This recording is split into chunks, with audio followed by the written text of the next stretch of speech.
Elio guys, and welcome back. And in today's little video, I wanted to kind of share some of the basics of WoW Fantasy, as the game has been out for like literally a day now. So if you're just coming into the game and curious to see how things work, and also like my progression of like a literal day, hopefully this video will help you. But anyways, we do have the main hub right here. I have the alchemy unlocked. There's of course summoning for your units, and then also the market. Smithy is not unlocked yet, even though I'm getting very close. My current account power level is sitting at 29k.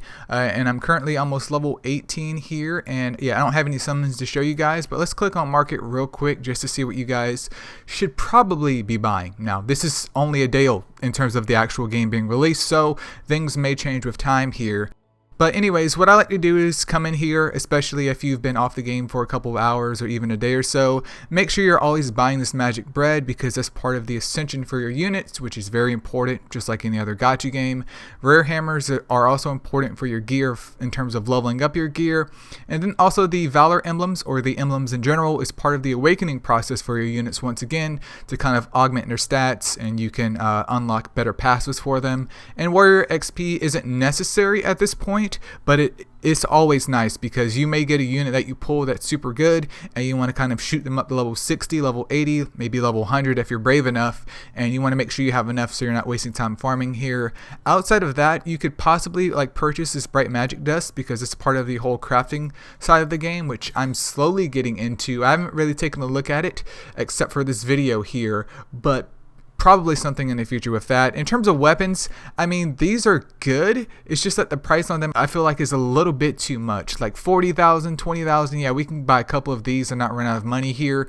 But if you're starting in here buying these weapons, all of a sudden your stuff is going to run out super quick. So unless they somehow have like amazing subs, I would probably stay away from it. Like this attack ring with the attack percentage up there as a main stat, that is fine if you want to purchase that, but probably you should limit yourself, especially starting the game, to maybe only one piece of equipment and not even go for crit damage. I would prefer something that has crit rate at this point in time, or maybe attack, because even though you have high crit damage on a character, if your crit rate is dirt nasty low, it doesn't matter, because you're never going to see the benefit of that crit damage. There's also the diamond store right here where you can spin your diamonds. I haven't touched this at all.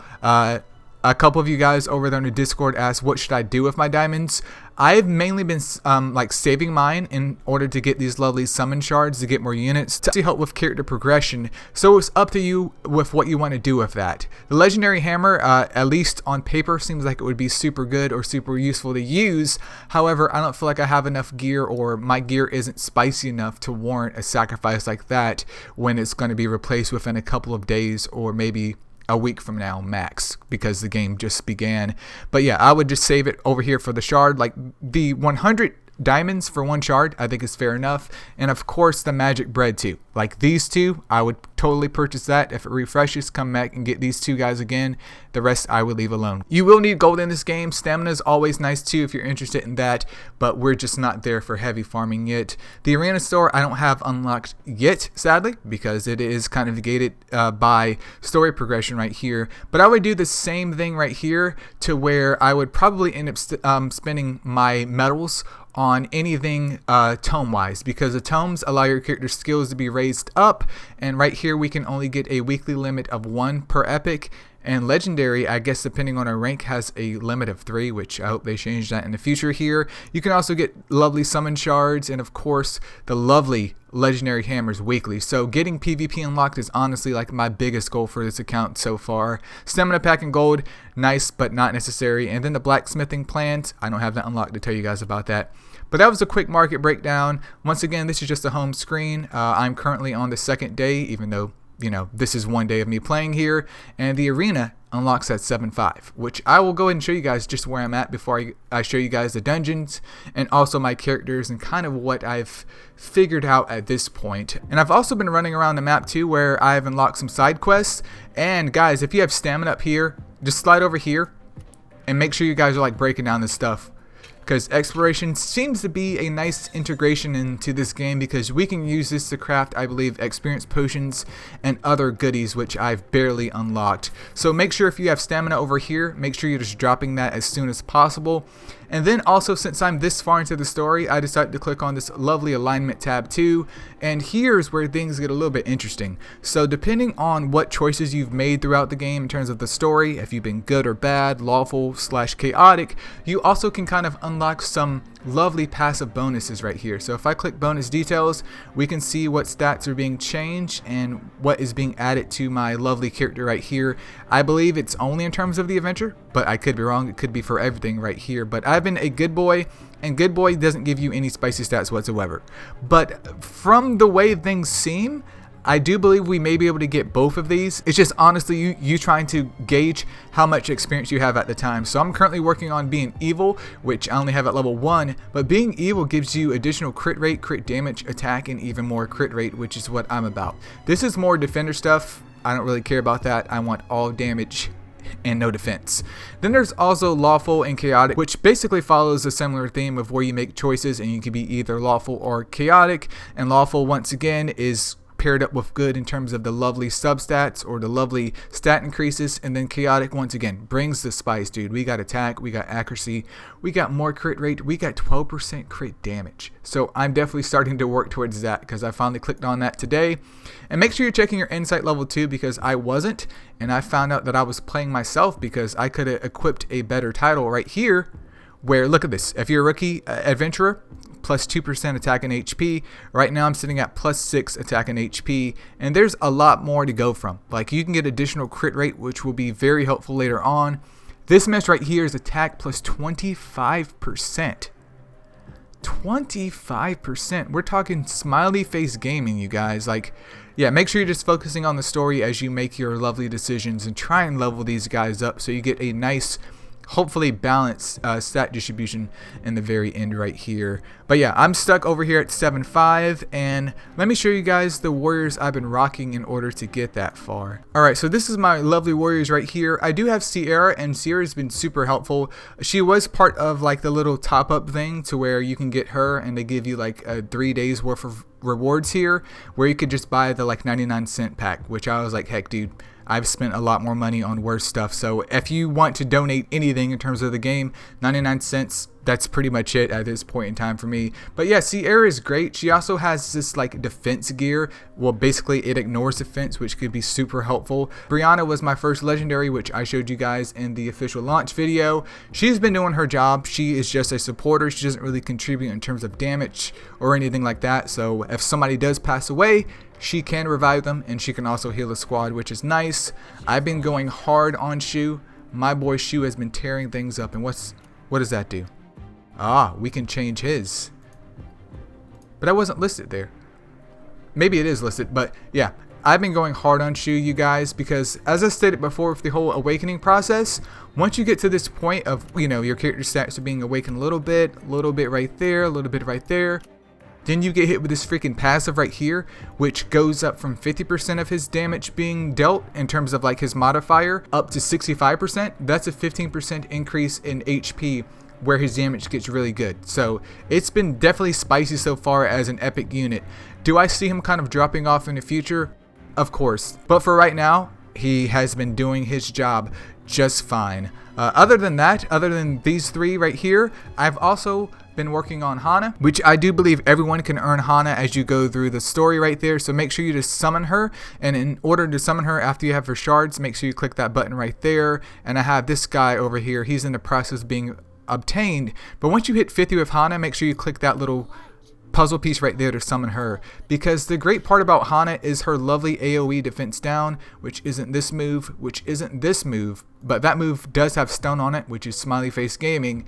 It's her AoE defense down. There's 80% chance for a 25% defense reduction on the target for 2 turns. This hits everyone. So if you happen to have another AoE type character to pair up with her, you are just breaking in the money, dude. You are raking the money in. And even if you don't, someone like Shu or Sierra, for example, can still benefit from making sure they focus on one target and try and burst that target down as much as possible. So you know, an AoE defense down to me always sounds like a good idea. Last but not least is also Malaki right here.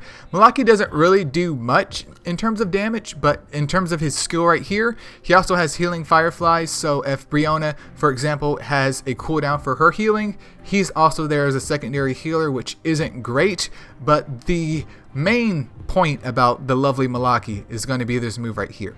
If you read right here, it's a single target buff, but he can bless an ally with 50% attack and 50% defense increase.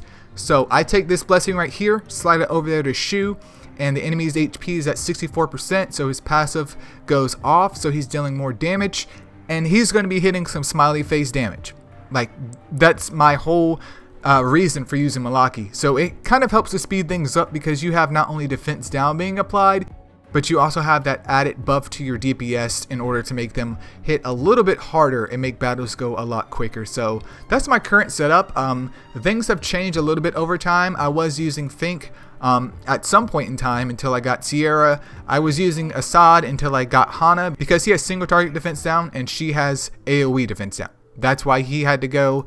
I was also using Nilou, but at this point in time, it doesn't really seem super necessary, at least in the PvE situation, to make sure that I have a tank. Now, I could be wrong. That could be the reason why I'm stuck at 7.5 at this point in time. But I ended up dropping her, not because her kit's bad. It's just, at this point in time, it just doesn't really seem to shine. But yeah, anyways, these are my party members right here. We have quite a bit of level 60s, and I do have them in the process of being awakened, at least some of them. So I want to finish up getting that done for them. And also equipment wise, I recently have been doing a lot of equipment runs, which is very important for this game. So getting higher star equipment also boosts not only their sub stats, but also their main stats as well. And with this game too, main stats seem to fluctuate in between flat and percentage, which is bad because my luck is I get a whole bunch of flat gear and I don't get any percents. But ideally, especially with your more attacker based units, you want them to have that lovely like attack percentage up there. Even HP percentage is always going to be better in the long run, especially as the stat ceiling goes higher. But yeah, if you can get something with like actual attack in it, because Hana has absolutely nothing. She has flat attack up there. Absolutely gross. But if you can get something with percentage in there for all of your gear, keep an eye out on that. But right now, this is just equipped on her. I want the set bonus just to get me started. So, you know, once things are kind of streamlined more, I can get some better gear. And to go ahead and end things right here, I'll just show you guys really quickly where I'm at in terms of the dungeons after one day of playing the game. I'm currently on stage 10 of the whole experience / gold dungeon. This dungeon does come in handy, especially once you pull like a new unit and you don't have enough experience laying around to kind of boost your level up very quickly. And you know, I started it in the beginning yesterday, and then today I kind of dropped in there for a little bit once I got Sierra, but I was in and out of this one very, very quickly. So this is one of the things that you'll probably end up coming back to. And I also want to mention too that it seems like regardless of what stage you run, there's a chance for you to get some character fodder and also some gear, which is nice for enhancing your gear, and character fodder is nice for kind of ascending your unit. So keep that in mind too if you are kind of stuck in terms of progression with your character ascension. Also, with this lovely dungeon called the Stone Colossus, this gives us our awakening valor emblems, which I showed you guys with Shu, to where his passive had gotten increased. This is very important too. Currently bottlenecking right here because that boss hits like a butt cheek on a stick. I would love to get like the legendary unlocked, but that doesn't seem to be the case until like freaking stage 9. There's a chance for that to drop. Oof. Because actually no, stage 10. Stage 10 is where we get the spice for the legendaries. Other than that, wow, dude, that's going to be rough. But make sure that you spend a ton of time here farming, especially if this is your first day, because it takes a while, unfortunately. And I will probably email the developers to do something about the whole, we don't need to see his animation all the time. I have a whole list, but I won't get into that. But make sure you're farming that, just because that increases your character's raw stats, which once again helps with progression. And then for the Ancient Zone, I believe I'm stuck on stage 6 for both of these guys as well, where this is where we get the lovely gear at. So once again, this is a great place to farm as soon as you unlock it. Try and go as far as you can, because look at that. Once you clear a stage out, you get free legendary 4-star gear. I'm definitely down with free. You even get a hammer to go with it to kind of help increase that gear, and that gets you at least started with a unit or two, and then you can farm these stages and get a lot better gear for your squad. Once again, kind of taking them to the next level right here. And also, it's not really explicitly like stated, but you guys can see right here the gear that drops from these areas. Like this is just the attack, HP, defense, and I don't remember what that one is. And this one over here does have the additional crit damage. I think there's accuracy, maybe some type of healing or something of that nature. Not very sure about that, but yeah, get in here and try and get as much gear as possible. Try and go for as high a star possible, of course with quality, and also the percent stats and not the flat stats. And yeah, that's pretty much it. I'm hoping that I will clear 7.5 soon, unlock arena, and get things on the way here. But I figured I would kind of show you guys what's going on with the game, a little bit of basics here and there. And yeah, that's pretty much it, you guys. Feel free to join the Discord if you haven't already. Feel free to check out the subreddit, and hopefully I'll see you guys again. Peace out.